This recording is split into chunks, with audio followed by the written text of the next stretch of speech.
संसद का शीतकालीन सत्र शुरू। प्रधानमंत्री मोदी ने विपक्ष को दी सलाह, देश के विकास में सकारात्मक सहयोग करे विपक्ष।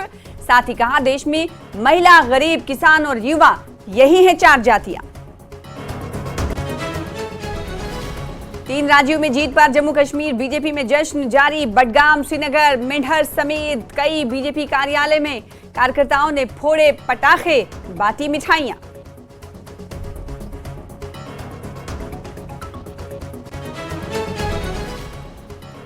दिल्ली में केंद्रीय गृह मंत्रालय में अहम बैठक खत्म। सभी सदस्यों को लिखित में अपने आइडियाज लिखने को कहा गया। लेह अपेक्स बॉडी और करगिल डेमोक्रेटिक अलायंस हुए थे बैठक में शामिल। नेता प्रतिपक्ष जयराम ठाकुर का सुखू सरकार पर बड़ा हमला। कांग्रेस की गारंटियों को लेकर पूछे सवाल। कहा, सरकार का 1 साल निराशाजनक। महादेव ऐप घोटाले को लेकर भी लगाया आरोप। हिमाचल प्रदेश में 1 साल पूरा होने पर जश्न मनाने को लेकर सतपाल सत्ती ने प्रदेश सरकार पर उठाए सवाल। कहा, चुनाव परिणामों से साफ, अब नहीं चलेगा मुफ्त का राग। उपलब्धि बताएं मुख्यमंत्री। विश्व का सर्वश्रेष्ठ पतंजलि च्यवनप्राश है। यह दिव्य है, अमूल्य है।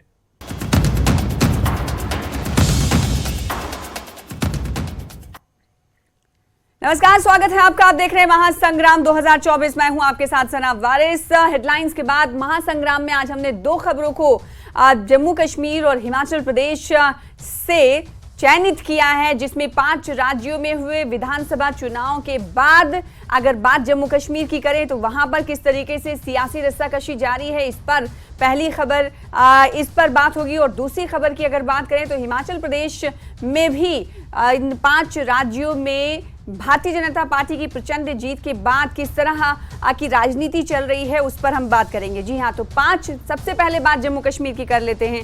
5 राज्यों में हुए विधानसभा चुनाव में बीजेपी ने शानदार प्रदर्शन किया है। इन राज्यों के नतीजे घोषित होते ही जम्मू कश्मीर में बीजेपी और विपक्षी दलों के बीच जबरदस्त सियासी घमासान शुरू हो गया है। विपक्षी पार्टियों, खासकर पीपुल्स डेमोक्रेटिक पार्टी और नेशनल कॉन्फ्रेंस ने बीजेपी पर निशाना साधा है। पीडीपी प्रमुख महबूबा मुफ्ती ने कहा है कि एक तरफ पूरा विपक्ष है और दूसरी तरफ एजेंसियां, पैसा और भारत का चुनाव आयोग। जबकि नेशनल कॉन्फ्रेंस प्रमुख डॉक्टर फारूक अब्दुल्ला ने पूछा है कि बीजेपी आखिर जम्मू कश्मीर में विधानसभा चुनाव क्यों नहीं करा रही है, जबकि वो अन्य राज्यों में विधानसभा चुनाव करा रही है। इन हमलों पर बीजेपी अध्यक्ष रविंद्र रैना ने विरोधियों पर पलटवार करते हुए कहा कि बीजेपी प्रधानमंत्री नरेंद्र मोदी द्वारा शुरू की गई जन समर्थक नीतियों और कल्याणकारी योजनाओं की वजह से चुनाव जीत रही है। तो ये वार पलटवार चलता हुआ दिखाई दे रहा है। आपको बता दें कि मध्य प्रदेश, छत्तीसगढ़, राजस्थान में प्रचंड जीत के बाद भारतीय जनता पार्टी के खेमे में खुशी का माहौल है और तस्वीरें काफी हैं बताने के लिए, आया करने के लिए कि किस तरह से जोशो खरोश में कार्यकर्ता दिखाई दे रहे हैं। ये कार्यकर्ता ना सिर्फ इस जीत की खुशी मना रहे हैं, बल्कि उन्हें अब ये लगने लगा है कि 2024 लोकसभा की राह जम्मू कश्मीर में आसान होने वाली है। जिस तरह से हिंदी भाषी प्रदेशों में भारतीय जनता पार्टी को प्रचंड जीत मिली है और अब जम्मू कश्मीर में भारतीय जनता पार्टी का लोकसभा में झंडा फहराएगा, ऐसा इन कार्यकर्ताओं को और भारतीय जनता पार्टी के वरिष्ठ नेताओं का मानना है। और इस चुनाव को अगर राजनीतिक विशेषज्ञ की माने, राजनीतिक विश्लेषण जो करते हैं उनकी माने, तो उनका सीधे तौर पर यह कहना है कि इस चुनाव को सेमीफाइनल के तौर पर देखा जा सकता है। भारतीय जनता पार्टी को देश की आवाम ने दिल खोलकर सपोर्ट किया है। आज मध्य प्रदेश, राजस्थान, छत्तीसगढ़ में भारतीय जनता पार्टी की जबरदस्त जीत हुई है। तेलंगाना में बीजेपी ने जबरदस्त ग्रो किया है। ये सब मोदी जी ने जो डेवलपमेंट की है, जो डेवलपमेंट के काम हुए हैं, जो लोगों का भला मोदी साहब ने किया है, जो गरीबों और ज़ईफ़ों की खिदमत मोदी साहब ने की है, जो डेवलपमेंट देश के अंदर मोदी साहब ने की है, ये उसका नतीजा है।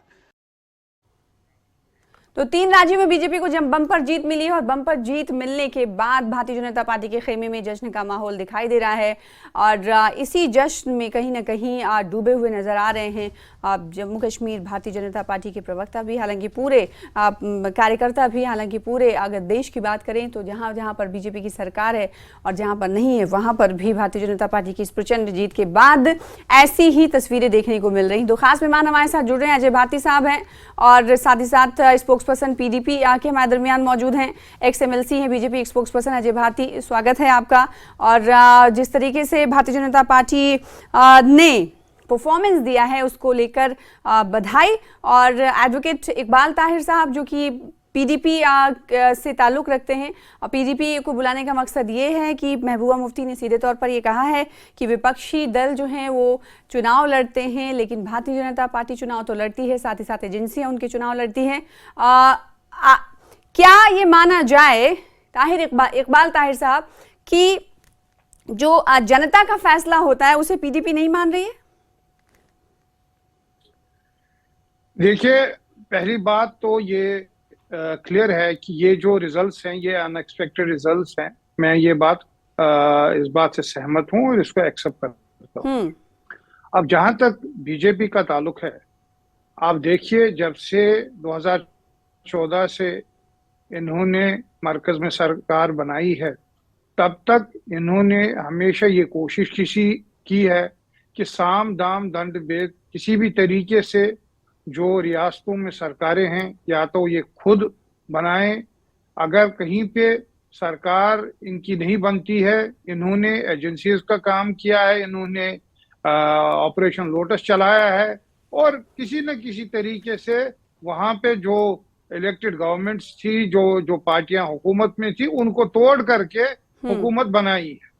तो ये भी बिल्कुल बात सच है कि इनके साथ साथ आप देखिए जो भी इंस्टीट्यूशंस हैं उस पे इन्होंने कंट्रोल कर रखा है और इंस्टीट्यूशंस को, चाहे वो ईडी है चाहे वो सीबीआई है, इन्होंने अपने पॉलिटिकल अपोनेंट्स को किसी भी पार्टी से ताल्लुक रखते हैं उनके खिलाफ यूज किया है। और बीजेपी के बारे में तो ये तो फेमस बात है ही कि जब बीजेपी से बाहर कोई बंदा होता है वो करप्ट होता है और एक बार बीजेपी में आ जाता है और उनकी वॉशिंग मशीन में उसको डाला जाता है और वो फिर साफ सुथरा और ईमानदार बन जाता है। तो कहीं ना कहीं एक बड़ी चिंता है कि डेमोक्रेसी जो इंडिया में है वो एक तरीके से खतरे में है, क्योंकि हमने देखा है इन एजेंसीज का भरपूर और नाजायज फायदा उठाया गया है।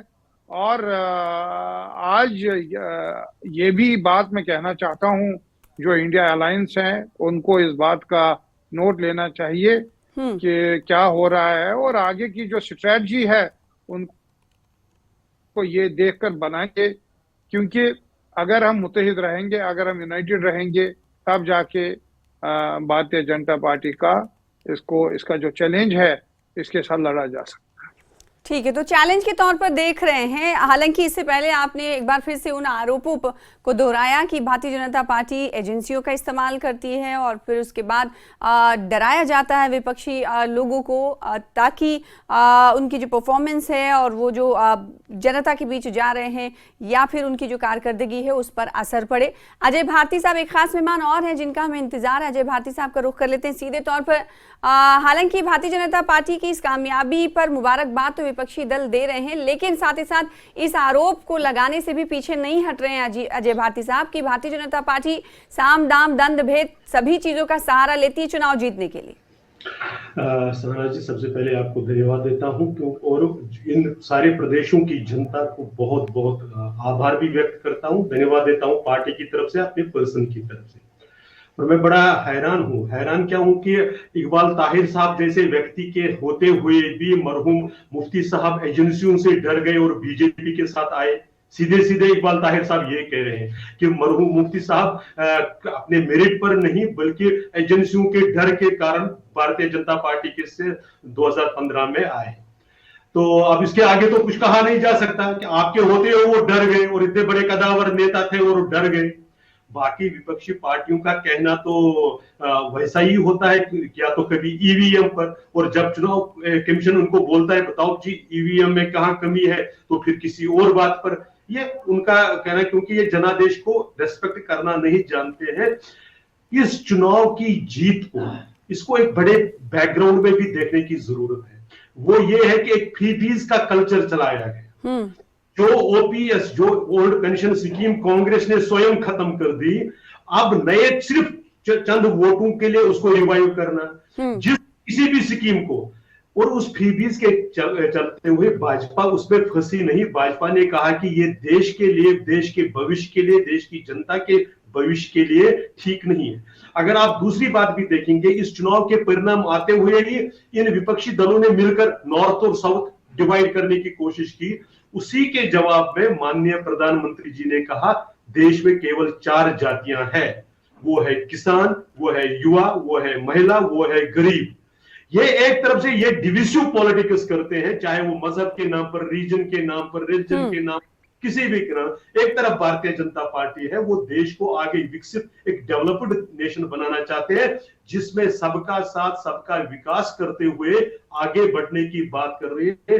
140 करोड़ देशवासियों की। ठीक है, आपके सवाल का जवाब देना जरूरी है। मैं लौटूंगी अजय भारती साहब।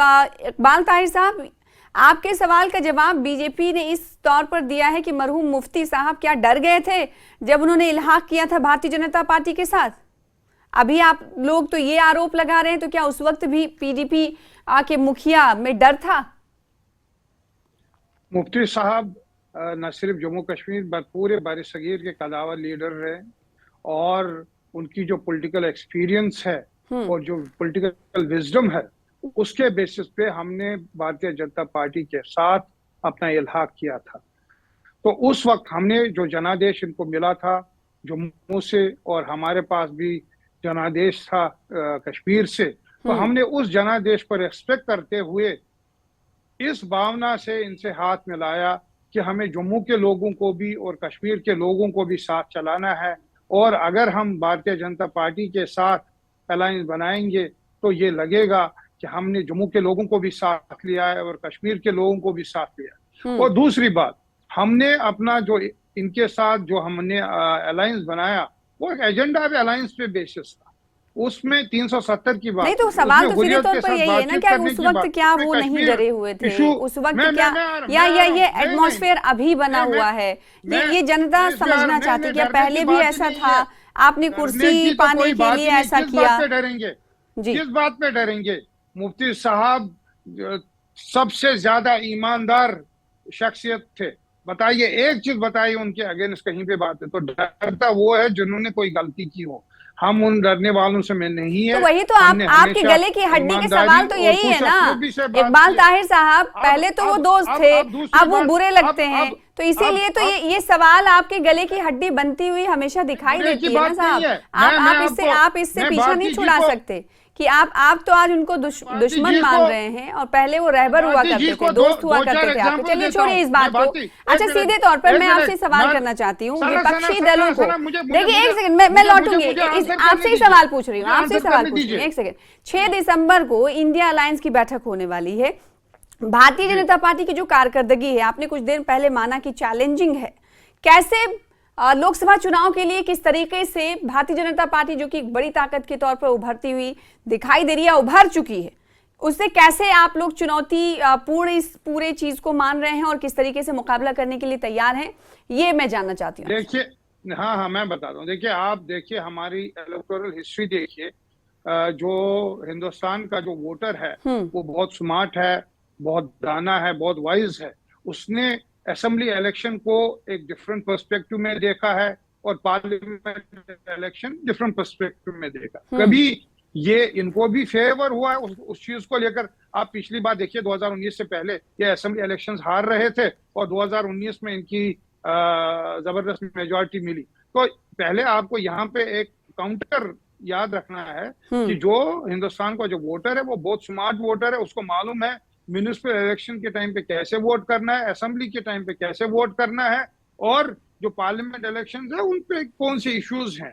लेकिन आप देखिए भारतीय जनता पार्टी का, आप देखिए चाहे म्युनिसिपल इलेक्शंस हैं, चाहे असेंबली इलेक्शंस है, चाहे पार्लियामेंट इलेक्शन, ये हर जगह मोदी जी को आगे कर देते हैं। हाँ, उसका ये मतलब है कि ब्रांड मोदी के बगैर इनके पास न कोई प्रोग्राम है, न इनकी कोई परफॉर्मेंस है।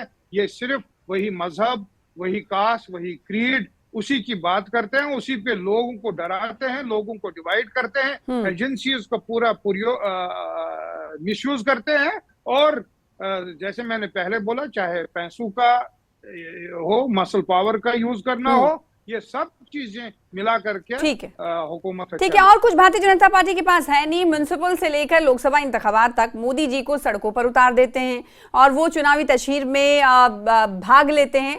तो विपक्षी दलों का अजय भारती साहब सीधे तौर पर ये कहना कि बीजेपी के पास और ब्रांड मोदी के अलावा कुछ और है नहीं, लिहाजा आप हर तरीके से जोर लगाते हैं और सिर्फ और सिर्फ ब्रांड मोदी को आगे रखते हैं, इसीलिए कहीं ना कहीं आपको इस तरह की जीत मिलती है, या फिर डर के भावना के तहत ये जीत मिलती है। ये विपक्षी दल और पीडीपी का ये कहना है।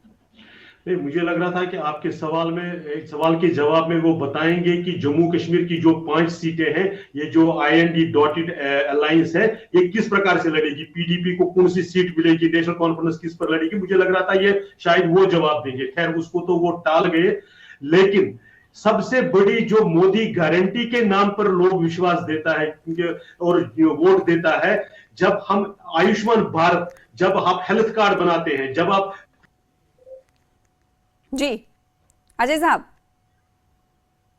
बोल सकते हैं। अजय साहब हमारे साथ जुड़े हुए हैं जी, बीजेपी की तरफ से अपनी बात रखते हुए, क्योंकि अजय भारती साहब से सवाल सीधे तौर पर पीडीपी ने किया कि मोदी ब्रांड के अलावा आपके पास कुछ है नहीं, आप उन्हीं को आगे करते, म्युनिसिपल से लेकर लोकसभा तक उन्हें आगे किया जाता है। तो ये सवाल विपक्षी दलों पर भी कहीं ना कहीं वाजिब हो जाता है कि उनसे भी ये सवाल किया जाए कि आखिर अगर भारतीय जनता पार्टी इस तरह की स्ट्रैटेजी अपनाती है इकबाल ताहिर साहब, तो विपक्षी दल आखिर इसमें कहां पीछे रह जाते हैं, उनमें आखिर क्यों कमी दिखाई देती है कि वो इस तरह की स्ट्रैटेजी नहीं बना पाते हैं। अजय भारती साहब हमारे साथ जुड़ेंगे आपसे कुछ देर बाद। एक और खास मेहमान इस वक्त हमारे साथ जुड़ चुके हैं, जिन्हें आप टीवी स्क्रीन पर देख पा रहे हैं। उमेश तलाशी साहब हैं, एडिशनल स्पोक्सपर्सन है नेशनल कॉन्फ्रेंस के।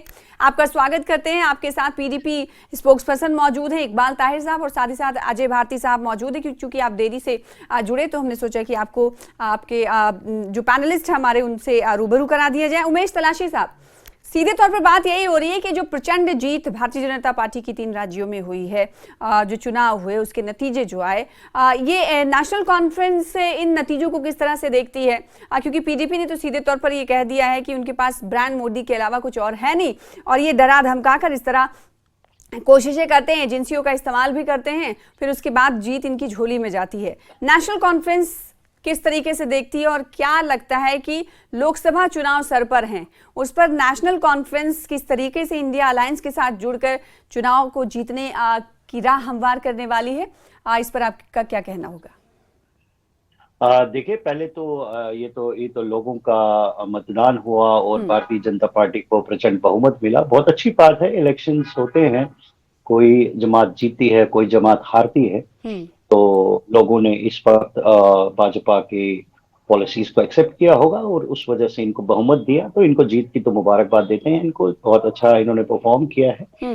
बाकी जहां तक रही नेशनल कॉन्फ्रेंस की बात, तो हम तो बिल्कुल हम तो आज भी बात कर रहे थे, डॉक्टर साहब ने तो आज भी बयान दिया कि अगर हर जगह इलेक्शंस हो रहे हैं तो जम्मू कश्मीर को डिप्राइव क्यों किया गया है, जम्मू कश्मीर में इलेक्शंस क्यों नहीं हो रहे? अगर हर रियासत में इलेक्शंस हो रहे हैं तो यहाँ क्यों नहीं, यहाँ से ये स्टेप मदरली ट्रीटमेंट क्यों है?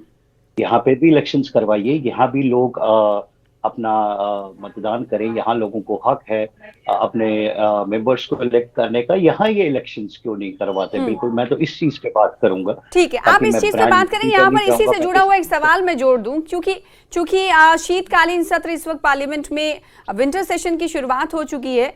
ऐसे में क्योंकि नेशनल कॉन्फ्रेंस की अगर बात करें, पीडीपी की बात करें, या फिर खासकर कांग्रेस की अगर बात कर लें, जम्मू कश्मीर कांग्रेस की, तो इन तमाम दलों की तरफ से, राजनीतिक पार्टियों की तरफ से लगातार यही कहा जाता है कि आप इलेक्शन क्यों नहीं कराते? जब पार्लियामेंट सेशन चल रहा होता है तो क्या पार्लियामेंट के बाहर इस बात को आपके नेता नहीं उठा सकते? हसनैन मसूदी साहब खुद MP हैं और फारूक अब्दुल्ला साहब खुद पार्लियामेंट में मौजूद रहते हैं, तो क्या इस तरह की कोशिशें दिल्ली जाकर वो नहीं कर सकते?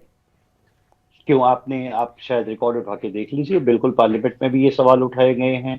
स्पेशल सेशन हुआ था, उसमें जिस भी ये तरह से सवाल उठा एग्रेसिवली गया। उठाने चाहिए थे, अब क्या आपको लगता है उठाए जा रहे हैं? नहीं, कि हर aggressively प्लेटफॉर्म पर मतलब तो क्या आप लोग ये बात कहते हैं कि बीजेपी आप चुनाव नहीं बताएं, करा रही है, aggressive- लेकिन aggressively क्या? एग्रेसिवली अगर करेंगे, ये जनता भी कहती है कि हमारे नेता आक्रामक होकर चीजें या कदम नहीं उठाते। नहीं, आई मीन क्या आक्रामक क्या मतलब, do you want us to sit on protest? We did that also. अगर आक्रामक होना है, कोई लड़ाई झगड़े करने हैं, वो तो हम नहीं कहते। हमारा हक है, जिसकी हम बात करते हैं, वो हमारे नेतागण भी बात करते हैं। वो चाहे उमर साहब हो, वो चाहे डॉक्टर साहब हो, चाहे मसूदी साहब हो, बिल्कुल बात करते हैं। चाहे पार्लियामेंट में हो, चाहे अलग प्लेटफॉर्म्स पे हो, बिल्कुल बात करते हैं। एग्रेसिव होना तो मैं समझ नहीं पाता, आपका एग्रेसिव होना क्या कहता है, मतलब किस तरीके से हम और कहें इनको कि इनको सुनाई नहीं दे रहा। अगर ये एग्रेसिवनेस की भाषा कौन सी होती है जो इनको हमें समझानी है? हम तो अपने हक की बात करते हैं, लोग जमहूरियत की बात करते हैं, डेमोक्रेसी का हवाला देते हैं कि चुनाव करवाइए। 9 साल हो गए, चुनाव नहीं हुए यहाँ पे। ठीक, अब यही भाजपा 9 एक साल मिनट हो गए मुझे चुनाव पूरा नहीं हुए, करने जाहिर सी बात है। दीजिए। एक मिनट, अजय भारती यही साहब भाजपा- देखिए, एक मिनट, भले ही एक भारतीय मिनट, जनता पार्टी मेरी बात दब्बे सुनिए। अल्फाज में ये कहे कि यही जम्मू कश्मीर में भाजपा- चुनाव होना यही- है, एक सेकंड, लेकिन एक जिस सेकंड। तरीके से विपक्षी दलों की तरफ से ये बातें उठती, उस तरीके से जम्मू कश्मीर भाजपा की तरफ से ये बातें नहीं उठती। हालांकि आप पर आरोप लगते हैं और उस आरोप का खंडन आप करते हुए दिखाई देते हैं कि चुनाव आयोग का फैसला है, लेकिन जाहिर सी बात है जहां पर लोकतांत्रिक प्रक्रिया 9 सालों से नहीं पटरी पर हो, तो जाहिर सी बात है वहां के नेता और वहां के लोग तो सवाल करेंगे ही ना। अजय भारती साहब, और मैं इस चीज पे अजय भारती साहब से सवाल था मेरा। अगर अजय साहब सुन रहे होंगे तो मेरे सवाल, शायद वो नहीं है हमारे साथ, शायद वो नहीं है, लेकिन नेशनल कॉन्फ्रेंस से सवाल लाजमी हो जाता है। अब जो जीत भारतीय जनता पार्टी की हुई है, क्योंकि इंडिया अलायंस की बैठक भी होने वाली है, क्या आपको लगता है कि इस जीत का असर इस इंडिया अलायंस पर पड़ेगा? किस तरीके से सीटों का बंटवारा होगा? क्योंकि कांग्रेस की खराब परफॉर्मेंस पर कहीं ना कहीं आप लोगों को भी अब आशंका होगी। नहीं, ऐसा कुछ नहीं है। देखिए, स्ट्रेटजीज फॉर्मुलेट करने की जरूरत है, जहाँ पे कुछ लूप होल्स है उन पे काम करने की जरूरत है। तो और इन चीजों पे जहाँ पे लगा है कि कमजोरियां रही है, जहाँ पे लगा है कि कुछ, जैसे मैंने कहा, लूप होल्स रहे हैं, उन पे काम करने की जरूरत है। बाकी किसी का कॉन्फिडेंस लेवल तो लो हो नहीं सकता इससे। इलेक्शन लड़ने हैं, क्या पता यहाँ पर ये बात भी बहुत जरूरी हो जाती है कि उमर अब्दुल्ला ने सीधे तौर पे कहा था कि पिछले इंतखाबात में, एमपी इलेक्शंस में जो एनसी ने सीटें जीती थी हूबहू वही रहनी चाहिए। तो क्या ये बात आप दोहरा रहे हैं अभी इंडिया अलायंस में, इस बात को एक बार फिर से दोहराया जाएगा? देखिए, अब ये तो इंडिया अलायंस के आपके स्पोक्स पर्सन आपको बताएंगे, आप बेशक उनसे पूछिए क्या रहेगा। मैं तो इंडिया अलायंस का स्पोक्स पर्सन नहीं हूं, मैं तो नेशनल कॉन्फ्रेंस का स्पोक्सपर्सन हूं। इकबाल ताहिर साहब, नेशनल कॉन्फ्रेंस ने इस बात को दोहराया, इंडिया अलायंस की बात हो रही है, बैठक होने वाली है। क्या अगर नेशनल कॉन्फ्रेंस बात को दोहराती है, पीडीपी को तो फिर कुछ नहीं मिलेगा? अगर वही स्टेटस को बनाने की बात उमर अब्दुल्ला कर रहे हैं, तो क्या पीडीपी बहुत कुछ खोने के लिए राजी होगी? देखा, हमारा जब से पीएचजीडी बना है, हमारा एक प्रिंसिपल स्टैंड रहा है कि ये जो फाइट है ये हमको मिलजुल कर लड़ रही है, और जब तक हम मिलजुल कर लड़ेंगे तभी हम इस जो चुनौती है, जो मुश्किल हालात हैं, इसका सामना कर सकते हैं। लेकिन अगर कोई जमात चाहती है कि वो अपने तरीके से ही इलेक्शन लड़ना चाहते हैं, तो पीडीपी उस चीज की तैयार है। हम एक पॉलिटिकल ऑर्गेनाइजेशन है और हमारी पूरी फाइट होगी। हम तैयार हैं, हमारे वर्कर तैयार हैं, हमारे लीडर तैयार हैं।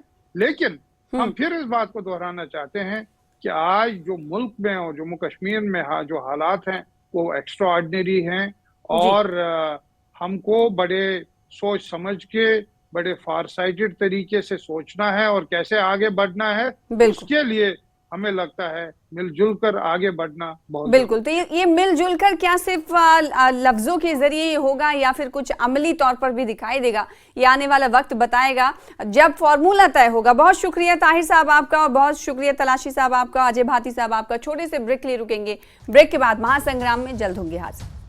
ब्रेक के बाद एक बार फिर से आपका स्वागत करते हैं। आप देख रहे हैं महासंग्राम में दूसरी खबर हिमाचल प्रदेश से है, और हिमाचल प्रदेश से यूं कि जो रियासतों के, राज्यों के नतीजे आए हैं भारतीय जनता पार्टी के हक में विभिन्न राज्यों में, वहां इसको लेकर खुशी देखी जा रही है। 5 राज्यों में से 3 राज्यों के विधानसभा चुनाव में बीजेपी की प्रचंड जीत ने हिमाचल प्रदेश में भी भारतीय जनता पार्टी के कार्यकर्ताओं का मनोबल बढ़ाया है। हालांकि बीजेपी हिमाचल में विधानसभा चुनाव नहीं जीत सकी, लेकिन एमपी, राजस्थान और छत्तीसगढ़ में भाजपा की इस बार की जीत ने बीजेपी को जश्न का मौका दे दिया है। वहीं हिमाचल के नेता प्रतिपक्ष जयराम ठाकुर ने जीत का पूरा श्रेय प्रधानमंत्री नरेंद्र मोदी को दिया। उन्होंने ये भी दावा किया है कि कांग्रेस अब एक डूबता जहाज है। उन्होंने ये भी दावा किया कि भाजपा हिमाचल में भी जनता के बीच बेहतरीन प्रदर्शन करेगी।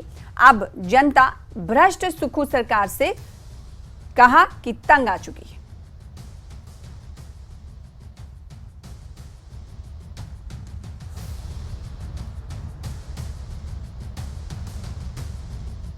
बहुत अच्छा होगा। 2024 में हम चारों सीटें तो जीतेंगे ही, लेकिन इतना जरूर मैं कहना चाहता हूं कि कांग्रेस पार्टी के हौसले जो बहुत बुलंद हुए थे कुछ दिनों में, कुछ वक्त से, कुछ प्रदेशों के एक आधे प्रदेश के चुनाव के पश्चात वो हौसले अब पस्त हो गए। अब सीधा उनको मालूम पड़ गया, महसूस हो गया, ये गारंटियों का झूठा जो प्रचार उनने करके रखा था उसका जो उसकी हवा निकल गई है। जाकर के यहाँ के नेता दूसरे प्रदेशों में जाकर के भाषण दिए जा रहे थे कि हिमाचल प्रदेश में हमने 10 की 10 गारंटियां हमने लागू कर दी, और मैं तो हैरान हुआ वहाँ छत्तीसगढ़ में जाकर के। वहाँ के जो मुख्यमंत्री जो वहाँ जिनकी सरकार चले गई आज, वो भाषण में बोल रहे थे अपने कि हिमाचल प्रदेश में मैंने गारंटियां शुरू की और 1 साल अभी हुआ नहीं सरकार को और हमने गारंटी पूरी की। एक भी गारंटी पूरी नहीं हुई और अब तो यहाँ की सरकार की भी कोई गारंटी नहीं। तो जीत के बाद मुख्तलिफ राज्यों में, रियासतों में खुशी की लहर दिखाई दे रही है। भाजपा के कार्यकर्ता लगातार सड़कों पर नाच गाने करते हुए दिखाई दे रहे हैं। जाहिर सी बात है, मौका ही ऐसा है कि 3 राज्यों में प्रचंड जीत के बाद अब कहीं ना कहीं मनोबल बढ़ता हुआ दिखाई दे रहा है। रणबीर का रुख करेंगे जो कि शिमला से हमारे साथ इस वक्त जुड़ रहे हैं। भले ही पारा गिरा हो, लेकिन सियासी गर्मी जो है शबाब पर दिखाई दे रही होगी हिमाचल प्रदेश में भी। रणबीर, अब कहीं ना कहीं भाजपा और आक्रामक होती हुई सुक्खू सरकार पर दिखाई देगी इस जीत के बाद। जी हाँ, बिल्कुल ये जश्न भी बता रहा है और नेता प्रतिपक्ष पहले भी इशारा करते रहे हैं और आज भी जो प्रेस कॉन्फ्रेंस जयराम ठाकुर ने की है उसमें भी उन्होंने एक इशारा किया कि सियासी तौर पर कुछ भी मुमकिन है, और जो उन्होंने शब्द का इस्तेमाल किया गारंटी, अब इस सरकार की भी कोई गारंटी नहीं है। तो जाहिर सी बात है कि इशारा वो 2024 का कर रहे हैं, लेकिन कहीं ना कहीं ये जो बात गाहे बगाहे उठ रही है कि कांग्रेस में हताशा इस बात की भी है, क्योंकि कांग्रेस को खासी उम्मीद थी छत्तीसगढ़ में, राजस्थान में और मध्य प्रदेश में, लेकिन वहां पर प्रचंड जीत भाजपा ने दर्ज की है। तो इस पर अब कयास पहले से लगाए जा रहे थे। जिस तरह से भाजपा ने कुछ अन्य प्रदेशों में तोड़फोड़ की है, तो इसकी संभावनाएं अब बढ़ती हुई नजर आ रही है, ऐसा जयराम ठाकुर के बयान से लग रहा है। उत्साहित भाजपा जरूर है, लेकिन यहाँ कांग्रेस पार्टी की तरफ से लगातार ये कहा जा रहा है, आज भी दिन में जो जवाब जो नेता प्रतिपक्ष को दिया है, जिनके पास कैबिनेट रैंक है, जो मुख्यमंत्री के प्रधान मीडिया सलाहकार हैं नरेश चौहान, उनकी तरफ से ये कहा गया और उन्होंने ये कहा है कि कांग्रेस अपनी गारंटी पूरी करेगी, लेकिन जो 3 राज्यों में हार हुई है उसके कारणों की विवेचना जो है पार्टी आलाकमान करेगी। लेकिन यहाँ पर सियासी पारा बिल्कुल पूरी तरह से यहाँ पर बढ़ गया है। ठंड बेशक हिमाचल की फिजाओं में ज्यादा बढ़ गई है, लेकिन सियासी तापमान बहुत ज्यादा है और ये देखना होगा कि अब जिस तरह से भाजपा आक्रामक हुई है, वो आक्रामक इसलिए भी है क्योंकि 11 दिसंबर को सुक्खू सरकार का 1 साल का कार्यकाल पूरा हो रहा है। एक भव्य कार्यक्रम धर्मशाला में किया जाएगा, उसके बाद विधानसभा का शीतकालीन सत्र तपोवन में आयोजित होगा। तो जाहिर सी बात है कि भाजपा अब पूरी तरह से आक्रामक होकर नजर आएगी, जो एक यूं कह सके पिछले साल जो विधानसभा किसी भी रियासत में, किसी भी राज्य में अगर इस तरह का बूस्ट या इस तरह की खबरें किसी पार्टी के लिए आती, तो जाहिर सी बात उनका मनोबल ही बढ़ता है, और उस मनोबल के बढ़े हुए जाने के बाद जो परफॉर्मेंस होता है उसमें कहीं ना कहीं एग्रेसिवनेस भी देखने को मिलती है। तो हो सकता है यहाँ पर भी इस तरह की तस्वीरें दिखाई दे। बहुत शुक्रिया रणबीर हमारे साथ जुड़ने के लिए और तफसील के साथ बातचीत करने के लिए। फिलहाल आज के लिए महासंग्राम में बस इतना ही, मुझे दीजिए इजाजत। लगातार देखते रहिए न्यूज़ 18 JKLH। नमस्कार।